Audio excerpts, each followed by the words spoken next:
And before that, Trevor, yes, you started with the question of why this new found support from Kenya Kwanza politicians for the candidature of Raila Odinga. So two things. So one, of course, I agree with all of my colleagues that there is a political gap that is going to happen. They are excited about that political gap because there will be no formidable opposition to President Ruto unless something drastic happens between now and 2027. They are excited about that opening up.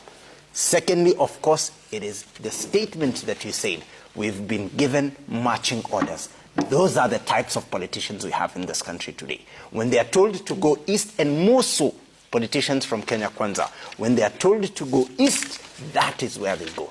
That is simply why they are in support of the candidature of Raila Odinga, because the boss is in support of that candidature, and the boss is in support of that candidature because of the first reason, which is he is excited about the gap that will be created when Raila Odinga can no longer contest the 2027 election, if and when he succeeds for that position. My colleague here says that you do not need to be looking to Raila Odinga for opposition always. You have members of parliament. Expect opposition to the government of the day from your members of from your member of parliament. 150 of them, Trevor, did not bother to show up to vote for the housing fund bill at the second reading. 150 of them. A significant number of those were from Azimio. That is the caliber of members of parliament that we have from both political divides. So this expectation that we have reasonable members of parliament who are interested in the affairs of the public and whatnot is one that is far-fetched. He equally says that people will make their own path. People within the Azimio One Kenya coalition and those without. I would hope that they would come from without, because those within do not need to make a new path. We've known their paths. Take the example of Mr. Kalonzo Musyoka. He's been in the politics of this country for a very long time. What is the path that he has made? The path of watermelon. Someone who cannot keep his word. That is the path. There is nothing significant that will change about how people and how Kenyans view Kalonzo Musyoka between now and 2027. What is the path that his party leader, Gideon Moi, has made? He couldn't even win the Baringo senator position. He lost it in the last election. He is known by every other Kenyan as the kid of the former president, as the spoilt kid of the former president who could not win the senator in his home county. That is the path. There is no other path that they're going to make. What path has the Iron Lady made for herself? She's made the path that she could not win her constituency.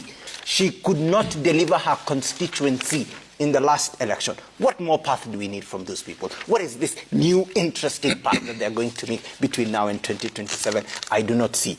He says that there's the possibility that there will be those without. I 100% support that idea. Maybe other people without those top brass of Azimio One Kenya coalition could make a name for themselves between now and 2027. It's a tall order to win an election having made a name for yourself in less than 3.5 years, especially against the current president, William Ruto. On Maliba and the economy and his predicted success of 67% come the 2027 election.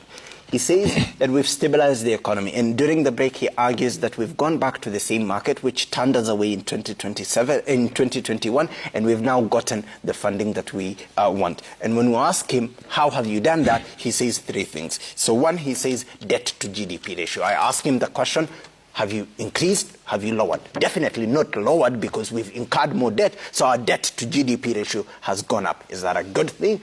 Some countries have very high GDP to debt ratios. Those are countries which can support that. Has our country shown that it can support that? No. Manufacturing as a percentage of the GDP is going low. Agriculture is suffering. So a lot of the strong things which support a strong economy, manufacturing, agriculture, and all of those things are not doing that well. So his prediction that the economy is doing well because we've secured $1.5 billion at almost 10%. It was 9 point something. Almost 10%. The government is borrowing at 2 digits almost in a foreign market, what do you expect in this country? So he might think that the government of the day, coffers are doing rather well as a result of the 1.5 billion people, but the truth of the matter is that everyday average Kenyans are doing far worse than they did in 2022. The government is taking more and more out of their payrolls. They are going home with way less figures. They are now being forced to pay for a housing fund, which they do not know how they will get these houses, who will get them, how they will raise the deposit, and all of these things. So the average Kenyan is not doing well as far as the economy is concerned.